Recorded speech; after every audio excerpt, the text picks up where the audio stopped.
Everybody's got opinions. We want to know what's yours. This is Everybody's Got Opinions with Keith D. Williams, former Wayne County Commissioner and political consultant Skip Mungo. We're going to take what you say and put the whole world on blast. Don't go away.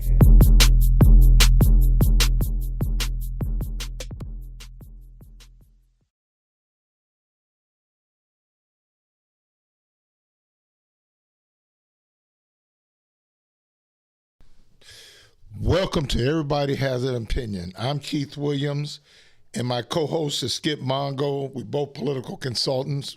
We both play in politics. That's who we are.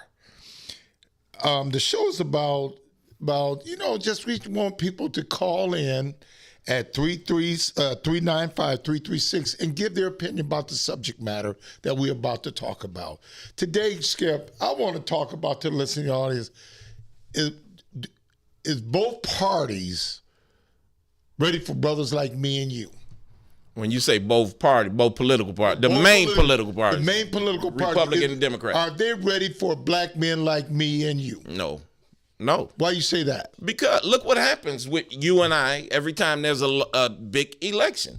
We're always looked over, pushed to the side, or people call us to come in and play cleanup. Always. So, no, man, I've been at tables where they don't want, they'll mention certain names. Oh, no, we got to stay away from them. They too controversial. While we sitting back, man, getting our butts whooped. Right. They rather look good losing as opposed to us getting out in the streets, man, rolling our sleeves up and getting dirty. You remember the mayoral campaign prior to the last one. how we rolled our sleeves up, got out there in the streets, and almost flipped it. But we didn't have enough time and or resources. But again, that's because people at those tables, man, during the presidential election, Hillary Clinton, I'll never forget, I was at my brother's spot, his little speakeasy. And, you know, all type of people come through there.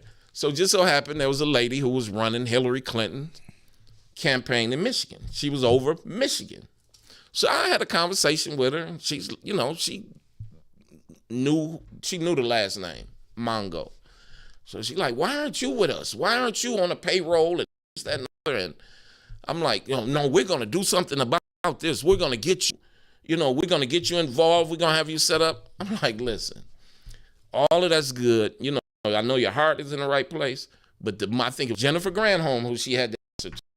The moment you go to her and my name, they're going to cross it out. No. Okay. Never heard from her again. She came from Louisiana by way of California, running Michigan's campaign up near Kalamazoo. No votes on the western side of Michigan, none. Should have been right here in Detroit. I had that conversation with her. I've been in campaigns, and this speaks a little to what you're saying. I've been in campaigns where, I'm the only black in the room. I'm the only Detroiter in the room. And they'll argue you down and I'm talking about Democratic campaigns, Democratic candidates. Detroit is really not that important. We don't need to spend all our resources in Detroit. And I had to tell a guy one time in a meeting, openly, I'm like, you know what? As much as I hear that, I know at this point you guys go home and you pray that Detroit loses its standing in the Detroit is the Democratic Party in Michigan.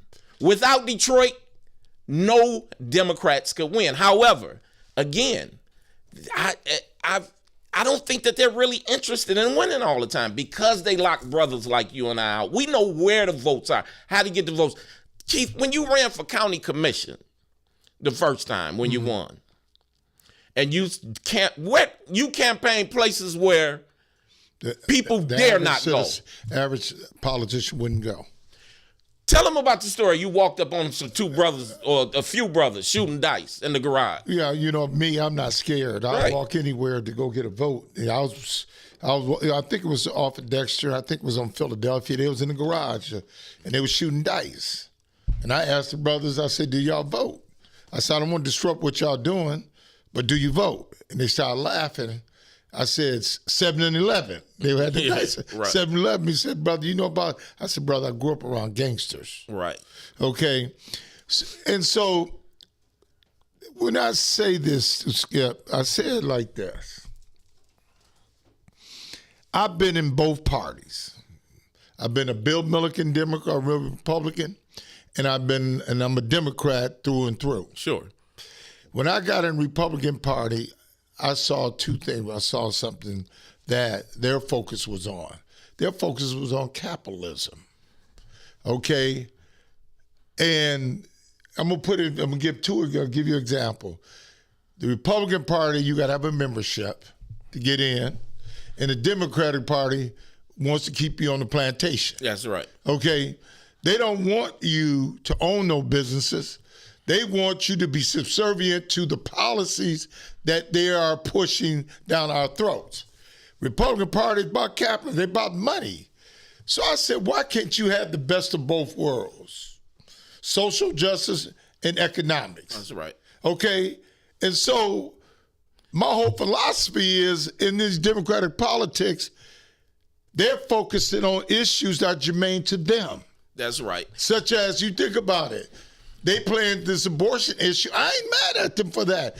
Every woman should have the right to choose her own destination. Sure, that's right. I ain't mad at them when the other movements out there getting what they believe is just due to them. But why, when I want to run a business, I can't find anybody to help me run my business? And then when you look at you summed it up perfectly. This Republican Party right now today, they're interested in capitalism, very conservative, extremely conservative. They want to keep it all to themselves. Right. But what's the difference in them and people at the head of the Democratic Party? They want to keep the resources to themselves. Did you look at Nancy Pelosi? I'm pretty sure there's 6 or 7 or 8 zeros behind that first digit in her bank account. They said she is worth about $60 million. $60 million. And right. she's been a public servant her entire adult life. Right. So she came from a family of public servants. Yeah, her father was mayor of Baltimore. She's been in that game. So what I'm saying to you is this. I'm here on Auburn Street, 12901. I'm a businessman. But I do want to make sure that everybody can eat. That's right. Everybody get a chance to have a great education, get access to health care, all the things that we strive to say we want in a democracy. Absolutely. And let me say this. I appreciate, Keith, this platform. I really do. Because just like the question that you threw out, do they want brothers like us at the table, basically? They don't want to. They want strong brothers. That's why this platform is so important over here on Auburn Street, because now it gives us a voice where we normally stifle, shut down, not only by Republicans, but by Democrats as well. You know what I'm saying? So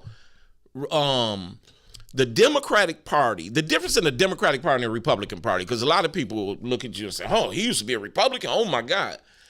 Man, what's the difference in the Democratic Party? The only difference is now this Republican Party. Yeah, but I'm talking about this Republican Party has...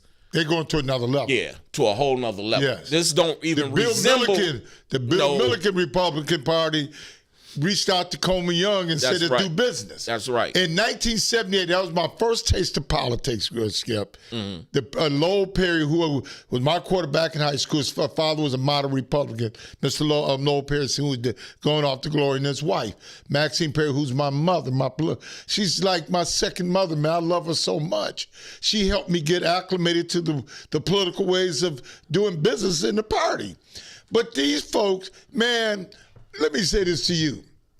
I was languishing trying to get in business, man, because my approach, when I got out of college, I went in sales for a company called Moore Business Forum. It was the largest foreign company in the world, and I didn't know what that was. Right. But every business need a form. There's 9 key operations in the business, and each key operation, you got to have an invoice, a sales slip, and those kind of things. And that introduced me to a world I did not know. And what you should have been known about it, but who introduced you to the world? The Republicans. Yeah, Miss Perry, them. My parents were Franklin Roosevelt Democrats. That's right. They were. Most black people were Franklin Delano Roosevelt Democrats. The ones who weren't became Lyndon Johnson Democrats. See, really... The federal freeway system came through Eisenhower. Eisenhower integrated the armed forces. Truman integrated the armed forces. Whatever, okay. Yeah. But what I'm saying to you is this, that, I ain't mad at what Franklin Roosevelt done. He gave us some important stuff, Social Security, welfare, labor laws. To kick us back, mind you, give him a history lesson. Franklin Roosevelt came right in the middle of the Great Depression. Yeah. Yes, Depression. But the policies that they espoused were not for black folks, but it was for the general public. That's right. It was never for us. But they couldn't get around us until they found out our vote was needed. That's right. Up until 1958, black folks were Republicans. That's right. There was That's right. Eisenhower. But again, listeners, this Republican Party doesn't even resemble that Republican Party. This would happen. The Republican Party changed when the Dixiecrats and the Democrats moved to the Republican Party. There you go. That's how they brought that racist stuff to the Republican Party. Republican Party's always been about commerce. Yeah, both parties got racist folks in it. Tell me about Southern it. Democrats still, some Democrats still play conservative politics. But my thing is this: black politics to me is about taking care of black people. That's right. It's about And it's needed because black people are always forgotten about after the election. Yes. Like we talked about Malcolm X's, the ballot of the bullet. yes.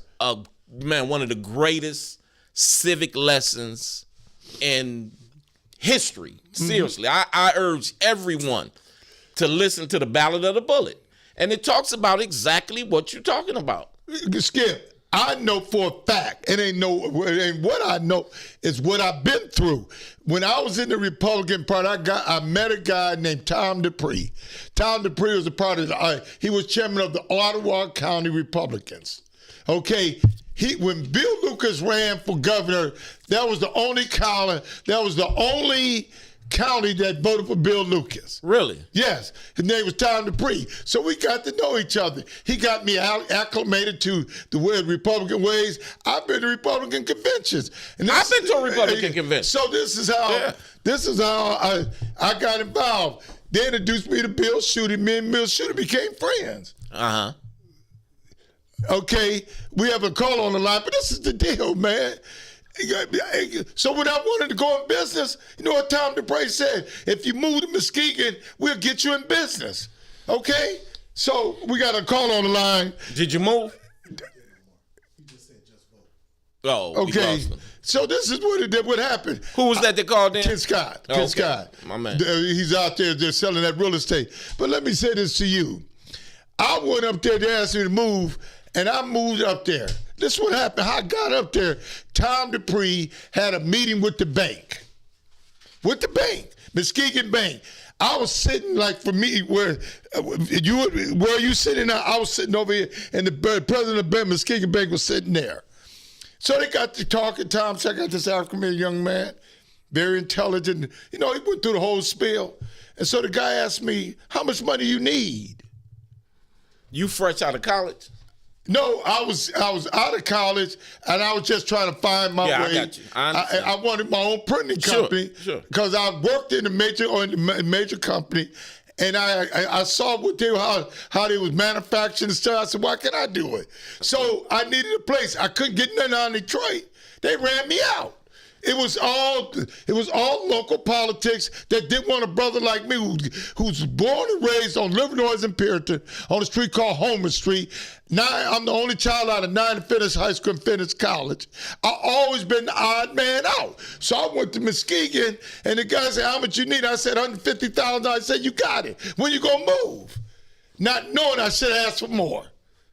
But you didn't know. Then when I got up to Muskegon, the white folks hated me and the black folks. Wow. Because I was an outsider. That's small town politics. That's small town Dangerous. politics. Yeah.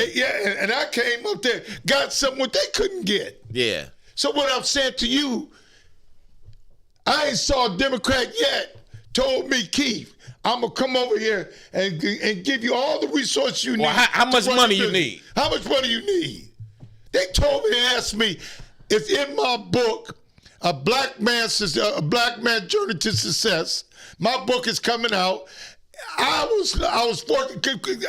Skip, I didn't have the hookups. I didn't go to the best schools. Right. I didn't go to prep schools when I was young. I went to the school system that made me the man I am today. But Frederick and Lena Williams made me the man. So all I'm saying, Chris, Skip, I have not had a Democrat yet to come over and say, I'm going to help your business. Only one person tried to, was Ernie Lofton. He gave me a contract. I ain't had a contract since. Tell them who Ernie Lofton was. He was vice president for UAW department. But I tell you, one man is trying to help us is Dr. Ivory at Wayne County Community College. That's a bad brother, man. He's connecting education to prosperity. We need to get him on the show. We need to get him on the show. Yeah. So you see what I'm saying? Oh, no, I absolutely see So what you're that's why I say, Skip, does the Republican, the Democratic Party want brothers like us? I ain't into that social movement. I'm in the economic movement. Yeah, so what's your thoughts? Now, brother? I'm going to tell you, there was one Democrat, and we need to go and take a page out of his book. We probably need to start a third party here and call it the Coleman Young Democrats. Yes. Coleman Young certainly believed in Yes. economic prosperity. Yes. You know, he got a few family members of mine. Yes. A lot of money. You know what I'm Yes. saying? But however, let me say this. Coleman Young would do wrong for you, meaning this. He'll cut a few lines for you. But once you at the front of the line and you're about to get what it is that you came there for, or he sit you down and tell you, now I've done wrong by you, but you better do right by my wrong. You don't go out here and embarrass me. Do the work. You know, and again, that's nothing special or anything. That's what, you know, it's like, don't embarrass me. I'm giving you a shot, and don't make it bad for yourself in the future, which a lot of people do. So, but after Coleman Young, what happened, man? Who became the de facto leader of the Democratic Party in Michigan? We had another mayor that followed Coleman Young. Dennis Archer, he was way out. He was from in intelligentsia. He was in from the black bourgeoisie. Yes, and he catered to that. And then Kwame came in. I thought it was going to be a prosperous moment. He did his deal, and he got some issues. And you know, and it is what it is. And I'm not going to try to relive that. Right. But from that point on, I thought Dave Bing was the businessman, and that turned out to be a disaster. Dave Bing was him and that council. They were nothing but 10 financial managers, man. Yes. When he got to office, everything. Look at the things. Let's visit this for a second. What are the entities that the city of Detroit lost under the Bing administration? Detroit, the city of Detroit, we went bankrupt under that. We lost the zoo. Zoo. Cobo Hall. Yes, we lost everything. We went bankrupt. Belle Isle. Yes. Yeah. And don't tell me what we did or didn't do when we had it. Because when we had it, we took care of it. Right out to Belle Isle now. Tell me the difference in Belle Isle now than it was 20 years ago. There's no difference. No, it's not. And they don't even, it's a state park. They don't even stop you at the front. You can just ride on the island like you normally can. Only difference is the people who are policing the island. As I said in my earlier show, we're being occupied. This is number occupation. Yeah. We're being occupied for the greater powers who are ruling this situation. But let's get back to this. I'm a capitalist Democrat. Okay, I believe in ownership. You get ownership, you get wealth through home ownership and ownership. That's right. They don't talk about that. They talk about $15 an hour. Yeah. They talk about all the stuff that don't put no wealth in your pocket. All the stuff will keep you broke. Okay? And then you got entities that people don't look like us that swooped down on Detroit, from the nail business to the beauty supply business to the liquor stores to the gas stations, and we on the outside looking in our own city. But it's Democratic control. But guess what? The person in leadership is making sure everybody else get tore up but us. Yeah. It's a hell of a thing, man. It's a hell of a thing. And when we talk about us, we talking about citizens who stayed in the city of Detroit when everything else left. Everything. And again, I hear people parrot what people say, around, well, when y'all had it, man, but they done had it for 100 years. 200, since 1701. And drove it in the ground. Yeah. I heard Coleman Young say, listen, man, the only reason I became mayor because nobody else really wanted it. Man, they were running out of the city of Detroit. Remember, it was a saying, well, the last person who leaves Detroit turn off the light. Yeah. But guess what? You think about it. During the Black Bottom days and 3, man, we never owned any buildings. We didn't own nothing. We was living in squalid conditions, but we made it work. We made it work. Black folks are always making something work. Man, that when they did 375, that was the biggest transfer of wealth in the history of the state of Michigan. Then you come up to the riots. They was in on the skullduggery on the riots. They let us tear it down. They got the insurance and fled to Oak Park and Southfield. Okay?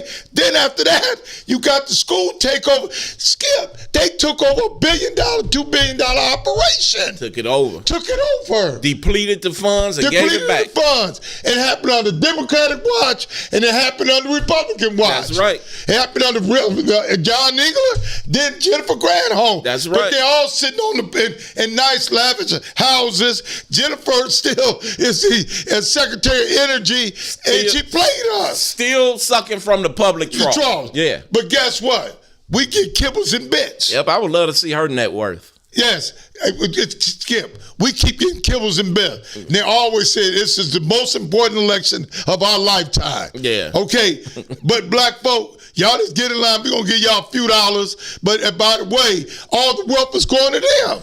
And when Hillary lost, the Democratic Party pointed fingers at black women. They say black women let us down. Black women didn't come out to vote. Black women didn't push Hillary over. Not white women, not white men, but black women. Yes. So again, like you said, every 4 years, this is the most important election of our lifetime. Yeah, we got to get out to vote. No, right. Man, please. Man, the wealth is being distributed, and we sitting down there. Look what they did. Man, the skullduggery, man. We got check cashing places in our hood. We got rent-to-own in our hood.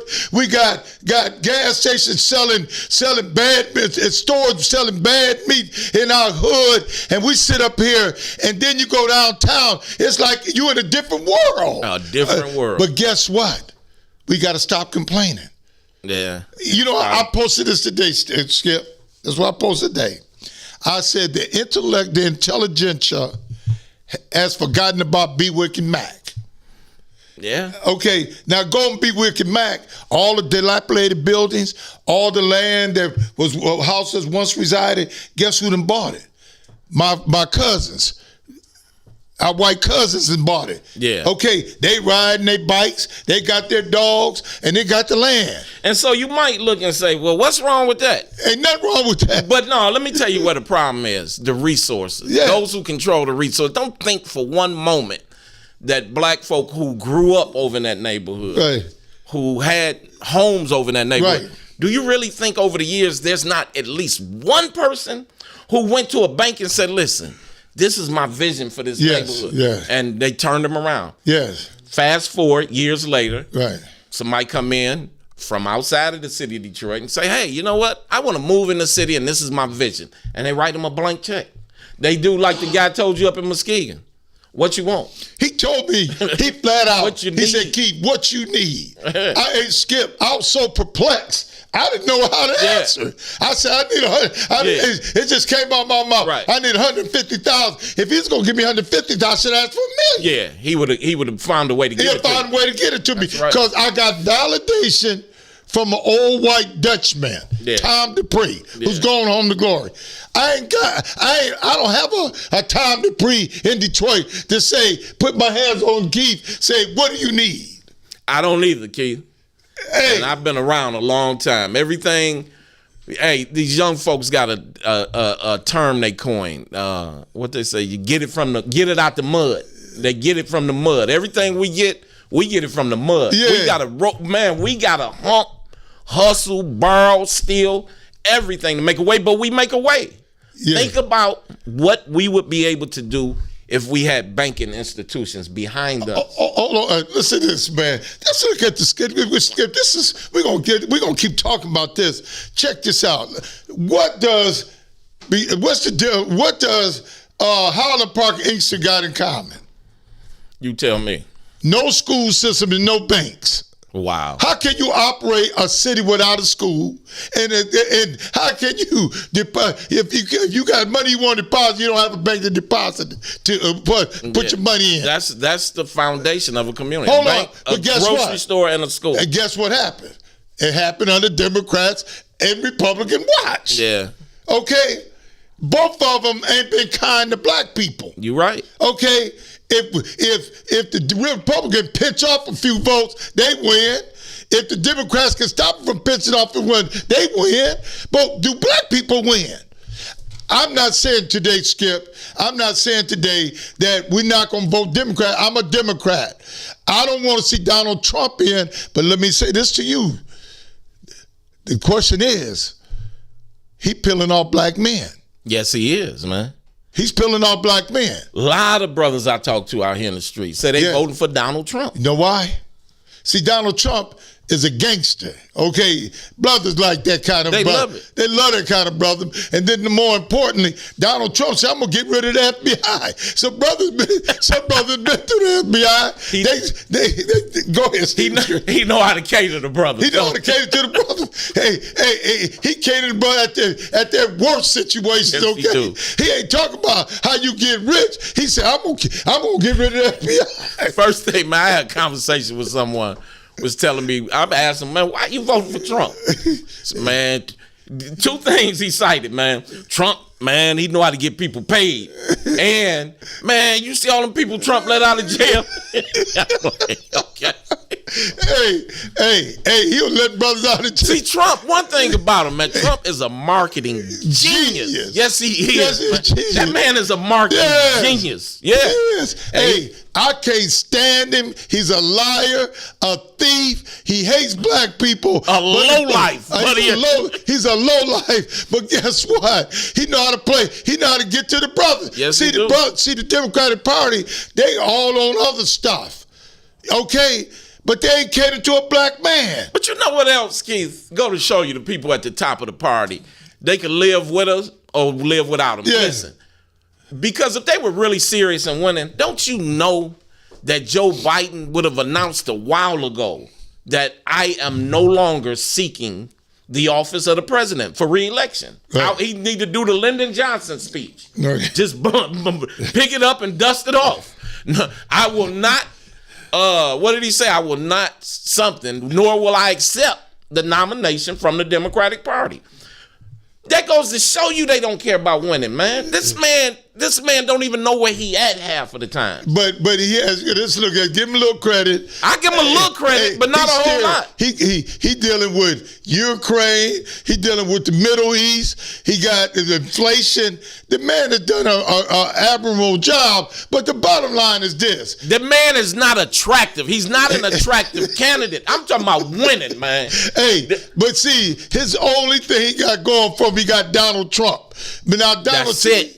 Yeah, that's the only thing. What did you just say at the top of this thing? You said, brother, Donald Trump is flipping brothers. Yeah, he flipping brothers. See, the Democratic Party, I tried last year to do something, and there's a brother was scared to take a picture with me. Ain't that something? Okay, listen to this. I created a Black Man Awareness Day. I went up to Lansing. I'm sitting in the well with all the titular heads in both parties, the state reps. I give Helena Scott credit. She put my resolution through. Yeah. Okay. I ain't had a brother say, Keith, I'm gonna ride or die with you. But that's what the Black Man Awareness Day is. It's about talking about us from a greatness standpoint. And let me show you, man. That's deep what you said. How they running from you, right? They running from you. And guess what? It's a good idea not only for just society, period, but for him, for those who ran from you, because 9 times out of 10, their constituents will benefit from whatever you do. But they don't care about that. They trying to please the big wigs up in Lansing, man. Or down in Detroit. Or they just want to take pictures, man, and be invited to the dinners. Hold on. Black Man Awareness Day is talking about the greatness and our contribution to the society. We're lawyers, we're doctors, we're fathers, we ain't scumbags like they want to portray us. That's right. I'm sitting up there, I had my shirt on called Black Man Who? Yeah. I'm Black Man Who? That's right. I had a few black brothers, and the sister came, everybody want to take a picture, but a few brothers.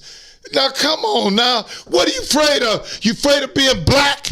No, man, they afraid that the people that they kissing up to is gonna turn around and look, man, you with him? Oh no, man, I can't take a picture with you no more, or whatever. Man, I remember because they play what they don't understand. Had you been white, Keith, and you pushing a white agenda like that? Oh, yeah. Oh, man, they'd have been all in. They'd have pushed it. Hold on. This year, I'm going to try to make it a holiday. That's on right. a weekend, on a Saturday. Give us that day, our daily bread. Well, we've been contributing to the society. We were hung from trees. We're separated from our families, but we still survive. Man, listen, if you look at the plight of, and this is a whole nother show we could do for 6 months straight. It's the plight of Black America. What happened to Black men, especially? Oh man, they worked us to death. Yes. From the moment you were old enough to do whatever it is that plantation owner, whatever business he was in, picking cotton, tobacco, you started working until the day you died. They worked us to death, and they raped the color out of us. Yes. Man. Listen. Look at me. My ancestor got off that boat blue-black. Yeah. You understand what I'm saying? Look at me. Yeah, blue-black. Yeah. And so this is what they did to us. Give us a little bit, man. Just give us a little bit of recognition, because we still rise, we survive, and we rise. Yes. You know what I'm saying? And Skip, me and you talk all the time. I go into communities, and I look at everybody prospering but us. Think about this, Skip. You got Southfield, you got Oak Park, and you got Detroit. You got 3 white folk controlling black folks. Oh, man. It's deep. It's deep. So when you have outside entities that come in and control the people, it's called a colony, man. Yes. We living on a colony. We living on a colony. Man, and you know something, but we always at the cigar bars. Yes. We all on the golf courses. Drinking Hennessy out of a snifter. I'm just telling you. While you out there with the brothers with the paper bag over some wild Irish rose, they sitting somewhere, man, listening to violin music, man. Yes. Drinking. Hey, and using large words. Right. But see, Skip, I said this. People, and God bless those brothers. Just stay out of our way, though. That's all. And let us eat. That's it. They're at the table of prosperity blocking all the time. Yeah. Okay, all I'm saying is, Democrats, you still got my vote. I'm going to work hard, but y'all going to have to work hard for me. That's right. I got a business I'm trying to run. I ain't begging y'all what's rightfully mine. Listen to the ballot or the bullet. As once again, Skip, this was a great show. Listen in. Everybody's got opinion. Get that number out again. So next week, call in. Get involved. 395-336. And then we're going to take this show to us. Starting in 2 weeks, we're going to go to an hour show, because we're going to have guests come in here. That's right. Folks, I got a business. Skip is my partner. I'm letting everybody eat off my table. That's right. I want us all to prosper. Let's control our space, take back our space, and control our economy. God bless. My last word is amen. Amen.